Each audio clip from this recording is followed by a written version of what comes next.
first and the third. Solid, I'm keeping my word. Can't be my equal, I don't know what you heard. Crack up the foreign, I swear.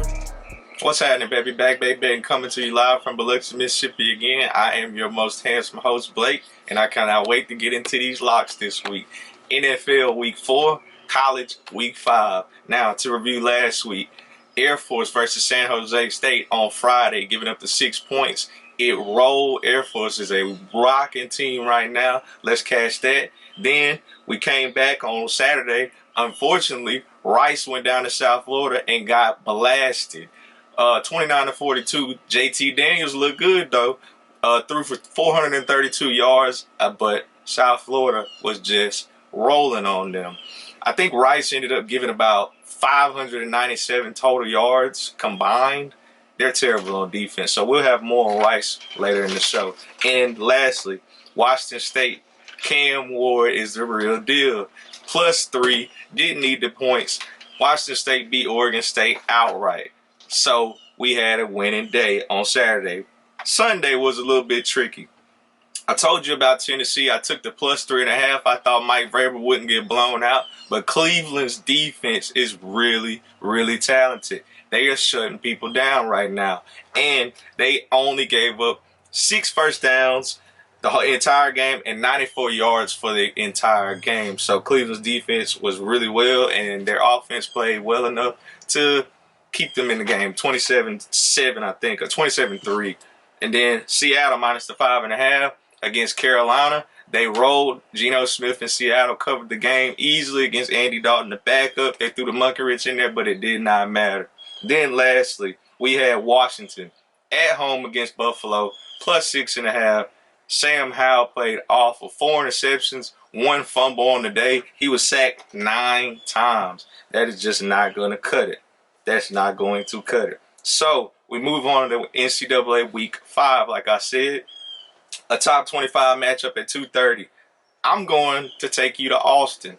I like Kansas and Jalen Daniels to roll into Austin, getting 17 points. I know Quinn Ewers is good.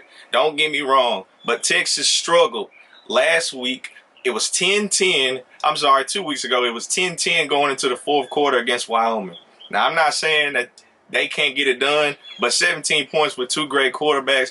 Give me the points with Jalen Daniels and Kansas with the offense getting it rocking. 5 touchdowns on the year, 1 turnover. I do know Quinn Ewers is looking for a Heisman race, so it could be a shootout, but give me the 17 points to be on the safe side. So I'm going to keep you in the state of Texas, like I brought up earlier. Rice. Over 1,000 yards in that game. They can score the ball, but they can't get no stops. Their defense is atrocious. Like I mentioned earlier, they gave up 597 yards to South Florida last week, which is terrible. So ECU rolls into town at 6 o'clock.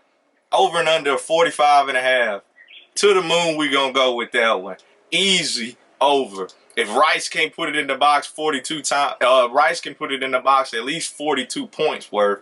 And, hey, ECU gave Appalachian State a game. I think it was 43-28 at the end of it. So they put the ball in there 28 points. And Rice does their usual job by giving up a lot of points. But they can score. JT Daniels is really, really good. So, hey, let's just take the game over 45.5.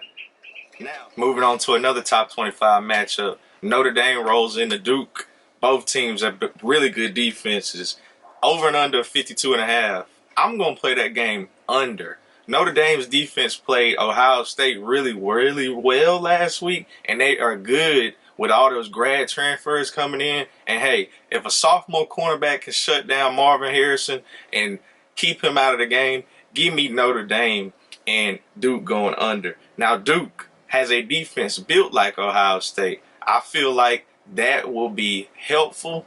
I know they have Leonard and Hartman with 2 great quarterbacks, but a few of Notre Dame's receivers are banged up. Not to mention, Duke has a 6'4" corner on one side. He's going to keep those passing lanes and make some of those throws air throws. So I see a running game in this one because I don't see Duke being able to just go out there and light it up, even though they're at home. So give me the under 52.5. Chuck's picks. College football. Texas State giving up the 6.5 at USM. Hey, you know I love my Golden Eagles, but Chuck says Texas State going to show up in Hattie and get it done. And then Mizzou giving up the 14 at Vanderbilt. Mizzou is also undefeated in the year and have broken into the top 25. So, hey, well, it might be happening, an SEC matchup. And then lastly, Buffalo rose into Akron. Like I told you last week, Buffalo is awful, but they did get the backdoor cover against Lafayette on that lean play. So he's got Akron minus the 3. And I have a slight lean towards Washington going up against Arizona. I love Michael Penix Jr. I feel like he's going to light them up, and he's got 3 NFL-bound receivers. So, hey, I know one of them might be hurt, but they're getting the job done week in and week out. I lean towards them, but I'm not going to give it as an official play, giving up 21 points. I just don't like giving up big points. NFL Week 4. I'm going to start you off at 12 o'clock. AFC Division North matchup. Give me Cleveland at home minus the 1.5 against Baltimore. Cleveland's defense, like I mentioned earlier, is just playing really, really well. Baltimore has been plagued with injuries this year, not to mention this offense that we're supposed to be seeing doing all this passing and stuff. It's just not getting it done. I feel like it's the same old offense from last year, so I lean towards Cleveland with the running back forward. He's getting the job done, replacing the unfortunate injury to Nick Chubb. And Deshaun Watson, he's playing a lot better. I'll give him his credit because last week I said he's been playing terrible, so I will give him his credit on that. So give me Cleveland minus the 1.5 at home. And, another fun stat for you. Last season they were 4-0 against the spread. And then I have one more game on Sunday, NFL. Minnesota minus the 4.5 at Carolina. Kirk Cousins made a bonehead mistake last season that costed them not to win the game. They have been in one-score games every single week they have played this season. I'm not saying that their luck ran out from last year because they were 11-0 in one-score games, but they may be the most unlucky team in the NFL right now. And then, not to mention, no J.C. Horn for Carolina. Their defense has been up and down all year. They can't really make stops, and I don't believe that without J.C. Horn, they're going to be able to run with those receivers in Minnesota. So give me the 4.5 with Minnesota and Kirk Cousins. He hasn't played terrible. Just middle mistakes have cost him games. And Bryce Young, if he comes back, those slow receivers are hindering him. They have to get some more weapons. And then Andy Dalton played good last week, but not well enough to get the cover. So we're going to go back and go against Carolina again. Chuck's pick is in the NFL. He has New England going to Dallas. He's taking his Cowboys minus the 7 points. He loves that. And then we have a lock fight. He's taking Baltimore plus the 1.5 going into Cleveland at home. Like I mentioned, they are 4-0 against the spread at home last season. So, hey, I'm going to keep it rolling. Give me Cleveland minus the 1.5 at home and give me Minnesota minus the 4.5 at Carolina.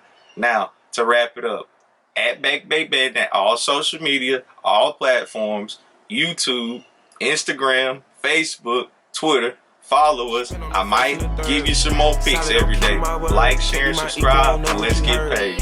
Crack up the foreign, I swear.